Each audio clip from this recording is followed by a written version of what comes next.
remember to hit the like button. I know y'all come in sometimes and y'all forget, but the main thing, man, y'all gotta hit the like button, man, and share the live stream. Come on now, stop playing. Support, support, support. The like button is free, heard?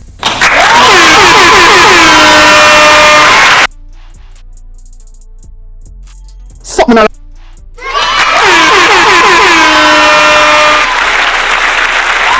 Alright, so ladies and gentlemen, I came across a video on Hot Off the Press. I think Marky G is in Hartford, Connecticut. Yes, and we have to highlight these two clips, ladies and gentlemen. So there's two clips. So let me go to the first one here and hear what he had to say. Very important. So and I'm just touching quickly on those things. I mean, there's a lot. I could speak on every area if I needed to, agriculture and many other things. But essentially, we have a very difficult task ahead of us. Yeah. But if Jamaica doesn't get a change of government now, I don't know what kind of state we're going to be. You know, because we have a corrupt government and a power-hungry government, and they're supported by the elite, and the media is bought out by them too. So it's not an easy road to trod the road that we are treading, comrades. It is not going to be easy to get them out, because you know the news, the things that we put out don't get covered. You know, even today, there's a poll being run right now. It's a independent. I think it was paid for by some business people. A Don Anderson poll. The key metric in any poll is voter intention. Who do you intend to vote for? That's the key metric. Today they published it on a Saturday, which is the lowest sales of any newspaper day. When it shows that the PMP is 5% ahead. You know, we were at 9 at the end of September, so we have come off a bit. Yeah. The Labour Party hasn't got any of that. They are where they were. It's the undecided that have grown. In the meantime, they have had their conference, they have had the Spark program, they've had the Reserve Income Tax Credit, which is essentially a $20,000 grant to over 300,000 people. They've just been spending money to try and get themselves back to where they were. And we have been a bit cautious in putting out our ideas, because we have found on multiple occasions that they tend to be appropriated by the Labour Party. And then they're so powerful in the media and their communications is so strong, it's very difficult for us to set the narrative to show that we were really the originators of that idea. And so we are trying to time our release so that we don't suffer from that. But in the meantime, we have held our own in the polls. And I think when we start to now reveal what we intend to do for the people, we will see the growth. I'm glad that you mentioned contract work. No, it was Sophia. Yeah. The contract work issue is a big issue in Jamaica. Yes. You know, where a lot of our employees are working for years on short-term contracts with no job security, and the benefits that Michael Manley fought for and introduced are being deprived from them. And of course, wages in the tourism sector was also mentioned, and we had a series of strikes in the last quarter of last year by hotel workers who are not unionized because of those very issues. And you know, we have been advocating for a joint industrial council for the tourism industry, where the workers and the employers and the government sit in a joint meeting and hammer out a basic set of minimum standards of terms of employment, like we have in the construction industry in Jamaica. And the security guards need it too, where there are masses of employees and no representation. And as a result, you get very oppressive conditions prevailing. So these are some of the things that we need to do in the spirit of the liberators in this room. God bless you all. Thank you for having us. And the word is love. Alright, so ladies and gentlemen, in this clip right here, Mark Golding pretty much called out the media. And I want to ask you a question. Where's the lie? Where's the lie in what Mark Golding said? And I've heard Hot Off the Press say this months ago. The media does not cover the PMP. They don't cover what they're doing. It appears that there's a concerted effort to dumb down, hold down what the PMP is actually doing. Look at Mayor Swaby. Mayor Swaby is doing a phenomenal job in the KSAMC municipality. Right? Do you think that Mayor Swaby is getting enough press release from mainstream media? You see, we have to follow the money, you know. Right? Big up yourself, Odi. And one of the things you have to understand is that when you control the media, you control the narrative. Right? And it appears that the Jamaica Labour Party has controlled the media. Right? And that's a very dangerous thing, because free speech and the integrity of that speech, right? Whoa.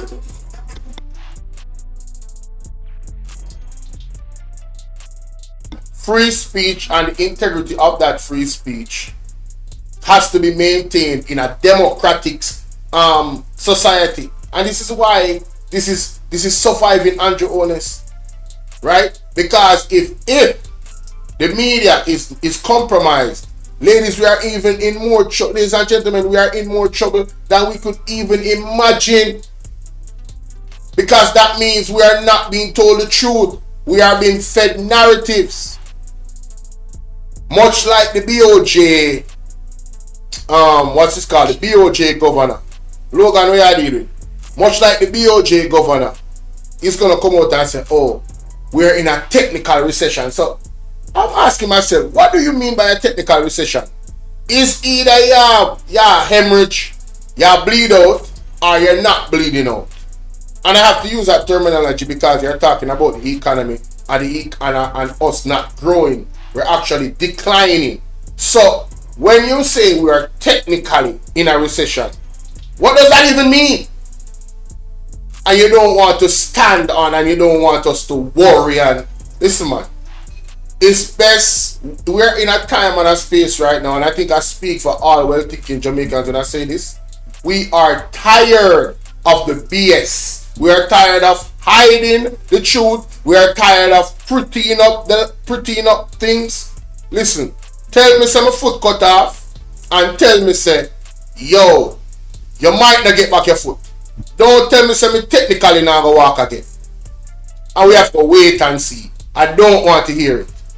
I am up to here. Right now I'm up to here. The water there on my nose, I'm out to drown in the bag of narrative and lies that come out in the media from all institutions of government. I am sick of it. You have the Crow report, you don't want to release it. This poll comes out and the poll is saying the people are going to vote for the PNP. That's who they want to vote for. The PNP lost some ground, but the JLP didn't gain any. Why is anybody saying, oh my God, the JLP has not gained any ground? They want to talk about the fact that the PNP lost ground. The PNP is not in power. But this is what the media does. When you look at the Observer and you see how they frame certain articles that they put out, it is clear, ladies and gentlemen, to me, I don't know about you. I don't know if you guys are following, but if you're not, it's time to really watch the news. I have to admit, years before, I never watched the news because it was so, I thought it was just so negative. And, you know, there's a lot of narratives, but we have a responsibility. We have a telephone, we have a smartphone. We have a responsibility as citizens of Jamaica. I am calling on every single citizen of Jamaica that has a YouTube page. You can start making shorts. Highlight what is happening in your community, ladies and gentlemen. It is time to be brave and do something. Show the road, show the school, show the teacher. Put it out there. Let the world know just how bad things are in Jamaica. Because this whole thing has to break down for build up back at this point. Because hiding the truth and letting the world think that things are just happening and things are just so wonderful is counterproductive at this point. But I digress. Let's go to the next video. Alright, because he also did another speech. He did an official speech. And big up BOJ TV. Alright, this is their clip. And the other clip I'm about to play is their clip as well. So make sure you go over there and go subscribe and show some love to that platform. You see me, I say, always doing excellent work. So here we go, ladies and gentlemen, to the next clip. And let me know what you think about that in the comment section, alright? This is it. A serious debt problem over many years, partly as a result of the imbalances and unfairness in the world financial system. You know, countries coming out of colonialism didn't get any major reparations or benefits to enter independence, and we got into independence and were soon thereafter hit with the international oil crisis of the early 70s. And from then on, really, Jamaica has been somewhat struggling to maintain the momentum that we'd enjoyed before, because under the government's first of the Right Excellent Norman Washington Manley, which from 1955, and then followed through with Alexander Bustamante's the government into 72, and in the first year of the Michael Manley government, things were going along very well. Jamaica was growing at a rapid pace. I think in the 1950s we were in the top 3 countries in the world in terms of economic growth. So much so that Lee Kuan Yew visited Jamaica from Singapore to see how to do it. And we know what has happened in Singapore since. But then we were hit very hard by the oil shock. I think the oil price went up quadrupled virtually overnight, and it threw out Jamaica's balance of payments and put us into a very difficult situation, which we've taken a long time to recover from. So when we assumed government in 2012, at the beginning of 2012, the election was at the end of 2011, just before New Year's Eve, I think it was. And then we were facing a situation where the debt of the country was at a really an astronomically high level, over 140% of GDP, which is just a statistic, but it really means that you're struggling to pay your debt and you don't have any money to do anything else, really. And that had to be addressed, because we couldn't develop as a nation without getting that under control. And the IMF was asked to assist with that, and in conjunction with the Jamaican government, a program was designed which was really with the objective of ensuring that Jamaica sustainably got itself out of that hole once and for all. And I was part of the government then. I was Minister of Justice. That was my first time in government. I'd been a senator before since 2007. Prior to that, I had been in the private sector. I am a corporate lawyer by training and profession, and I've also been involved in business, in investment banking, and financial services as well. So I came into politics relatively late. I was in my mid-40s when I got involved in representational politics, at least parliamentary politics. So as Minister of Justice, my role was to ensure that the legislative agenda of the government was delivered on time. And it was a very challenging time to be Minister of Justice, because the IMF program had a number of deliverables, things that we had committed to doing. All of them were had dates attached for achieving various milestones, and these were major pieces of legislation to really fix the tax system of the country so that the revenue base would grow and give us the fiscal space to pay down the debt, but also fixing other aspects of the economy, the commercial architecture, as I call it, of the economy. I'm happy to say that in the 4 years of that government, we delivered on time. We passed every IMF test. We did all legislation, and there were many pieces of legislation that were required, were developed and put into Parliament on time. And as a result, by the time that we lost the election in 2016, very narrowly, 1 seat difference between but it's a testament to the maturity of Jamaica's democracy that such a close election could result in a transfer of power with no violence or acrimony or anything. And it was a controversial election because a number of the members of Parliament were actually unconstitutionally in Parliament because they were dual citizens, which was not allowed. It still is not allowed. So, nevertheless, we accepted the result of the election, and the Jamaica Labour Party government took over. And the fiscal rules that were the mainstay of the assurance to the Jamaican people that our debt trajectory would continue to go downwards. Those fiscal rules have been put into law under us, and they continued that journey. So that now, after... So, basically, Mark Golding is giving a history of, where we have come from in terms of our economic situation, how the PNP played its role. He's giving you a chronological order of what happened. Wagwan, KD, Roslyn, big up. Lara, big up on herself. So, he's giving the JLP credit for continuing the structure in which the PNP put in place in terms of taking down the debt. But there's somewhere along the line they faltered, and that is the reason why we're in a recession right now. Not a technical recession, but a recession. By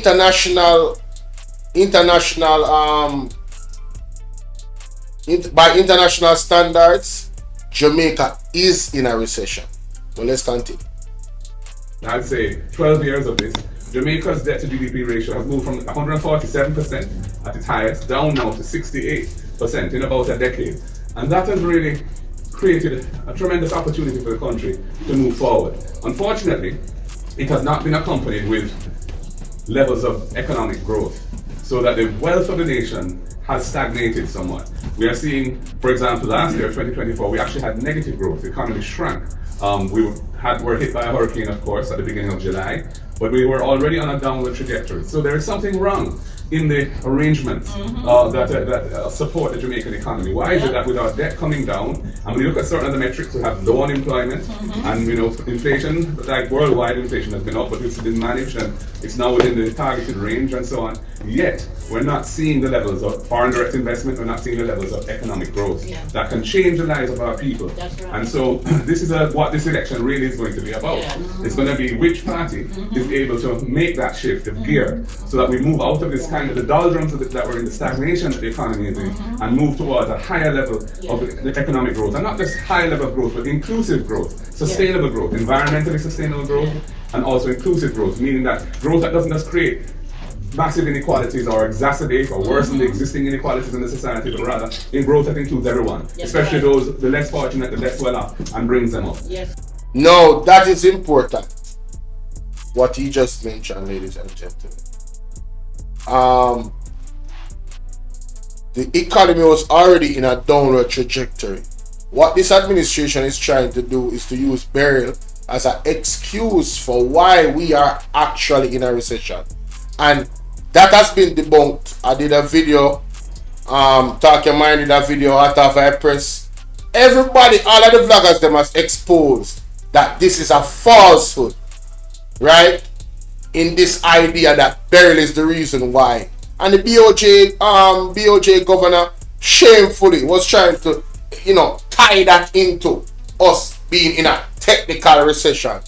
No, there's other countries that face burial as well, and they had a growth in their economy. So what are they doing that we aren't doing? What I like about what Mark Golding just said right there, he spoke about the inclusion. Yes, having economical growth, but not having that gap of disparity where the people at the top they are the only ones that are growing. They are the only ones that are making money. And we, the quote unquote small people, little people, the people that are poor in the middle class, everybody is now grouped up into one ball of poverty, where we can't find food to put on our table. You understand what I'm saying? We can't pay our bills. If most of the youth them never want to scam and them suck there, you think say them couldn't live the life for them to live? A whole heap of youth in a chopping. We can't have a country of choppers. It don't work. You're not going to work. At some point, the FBI, the CIA, USA is going to clamp down. And I think they have been doing things to do that already. Right? So, if you should know a chopper and ask them, you don't even have to ask them, because them talk so much. Just look around and look upon the flossing and see the level of flossing that is going on in the streets, in the clubs. The flossing gone down the. The money now come through. Money might have come through, but the money now come through like that. You're not seeing it. If you're there in the street, you can observe. And like I said, these individuals, they're not quiet about what they do. They say it out of their own mouth. You understand? So we have to really look deep into the productivity of Jamaica, where our economy is concerned. We're not producing anything, we're importing too much stuff. It not work out, man. So we are, of course, committed to that task, and we believe that the bless up everybody on the elements. But one philosophically important is that the human capital, the people of Jamaica, must be at the center. My father, Professor Sir John Golding, was Jamaica's first orthopedic surgeon. He had come to Jamaica from the UK in 1953, and he was there for a one-year contract en route to the University of Chicago. And then the polio epidemic hit Jamaica of the 1950s, and he had been in the war in Egypt and had experienced the treatment of polio. And so there weren't many people who knew anything about polio injury. So the government of the day asked him to take charge of the medical response to this epidemic. It was a very serious epidemic, and he established what was then called the polio center. And that over time, as we got on top of polio and we vaccinated the population, and polio is no longer an issue in Jamaica, but it became a rehabilitation center, and became Mona Rehabilitation Center, Mona Rehab. And when he died in 1996, it was named after him. So it's now called the Sir John Golding Rehabilitation Center. My mother grew up in Savlamar, attended St. Her father died when she was 7. He was the head of Savlamar Hospital. He was a surgeon as well. In fact, in my family, if you go back, both of my grandfathers were doctors. My father was a doctor, and my 2 uncles were doctors. And so I'm the first generation because I'm a lawyer. But you know, so anyway, my mother went into the civil service in the 50s. And she was one of 3 women who were the first 3 women to be accepted into the Jamaican civil service in an administrative position, as opposed to being a secretary or something of that nature. So she, you know, her and I think Gloria Knight, who went on to be the head of Neutral Life and so on, she and Gloria Knight joined, and one other lady joined at the same time. So when my parents got married, my mother retired or left the government service and went to work with my father. Hey, big up Devon in our place. And he said, big up, he said BOJ governor was trying to be diplomatic, knowing that the recession is real. I totally agree. It was all, you know, I'm tired of the diplomacy. You see, Andre Horton is the type of,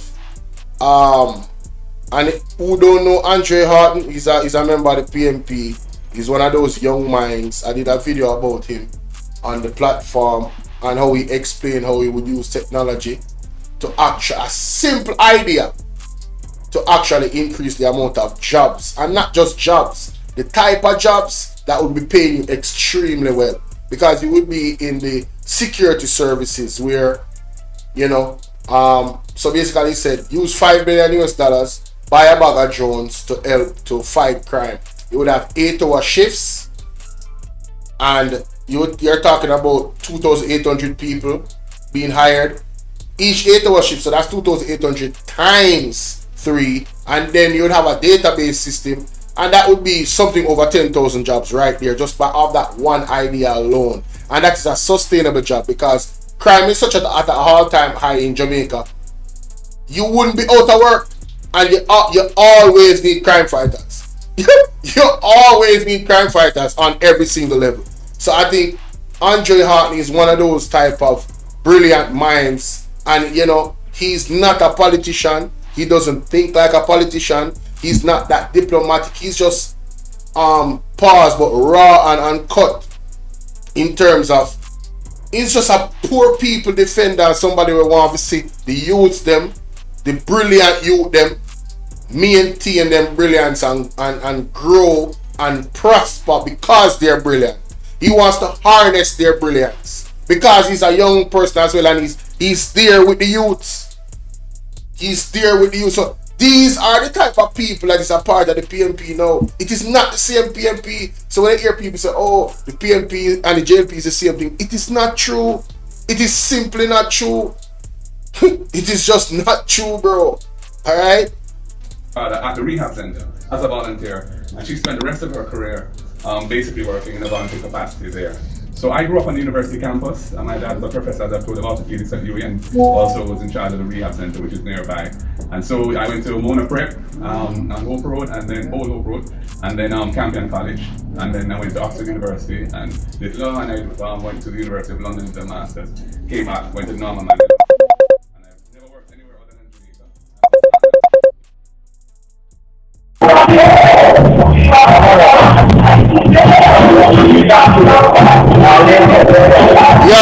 Live. I have music in that background. I'll give me a copyright strike for that. Hey, splash it, you see. I want if Shelly, what's up? Shelly, big up yourself on the TikTok. You're definitely doing big things on TikTok. Your channel is so grow. That picture there alone, business your compound. But sorry about that, ladies and gentlemen. Look like Splash did you when I try reach me with some events we are going to Portmore, but Yeah, as soon as him get me the clips, them I don't know where I send them out. In one of the larger, I'm the senior partner of one of Jamaica's larger law firms, Hartmere Potter. And as I said, I was involved in investment banking. Alright, so Mark Golding pretty much was given some background about him and his family. I mean, his father, his grandfather, and his other grandfather, all of them were doctors. His mother was in a position where most women was not in the service industry in Jamaica. So Mark Golding come from a line of people that are activists and that work and serve the people. Period. Point blank. They did well for themselves, bright people, and it is what it is. It is what it is. But the key thing about his family is that they were always in service of the people. And I can understand why he chose the PMP to be a part of government in. So guys, let me know what to think about that in the comment section. I mean, surviving Andrew Holness in this instance is really about the media. The media, the mainstream media that is not covering Dana Whittaker, Althea Brody, big up.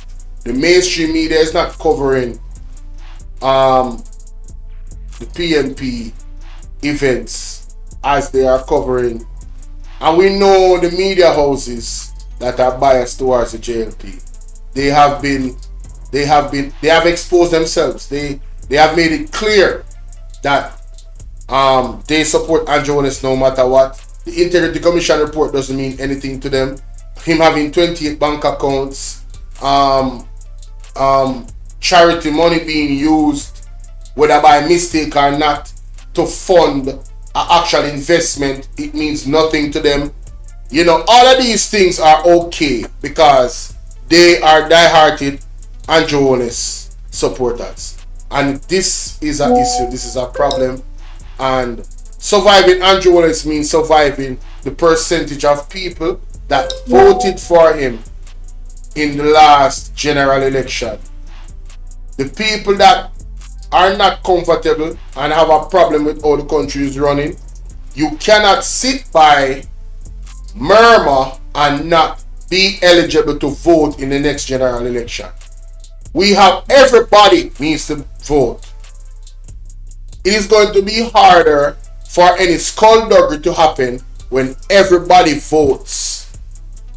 I believe it's the intention of the Jamaica Labour Party to have people really think that both these parties are the same thing and the status quo maintains in terms of who actually goes out and votes. That will serve them. But if the majority of the Jamaican people come out and vote, whether you want to, and people don't like when I say this, but I'm telling you, whether you want to vote for the UIC or the PMP, come out and vote. Those are the only two options, ladies and gentlemen. Point blank, period. There is no other option. The other option is more of the same of what we don't want. So, no well-thinking Jamaican is going to vote for that. Point blank, period. So, let me know what you guys think about that. And remember, hey y'all, please remember to hit the like button. I know y'all come in sometimes and y'all forget, but the main thing, man, y'all gotta hit the like button, man. Yes, yes. And share the live stream. Come on now. Stop playing.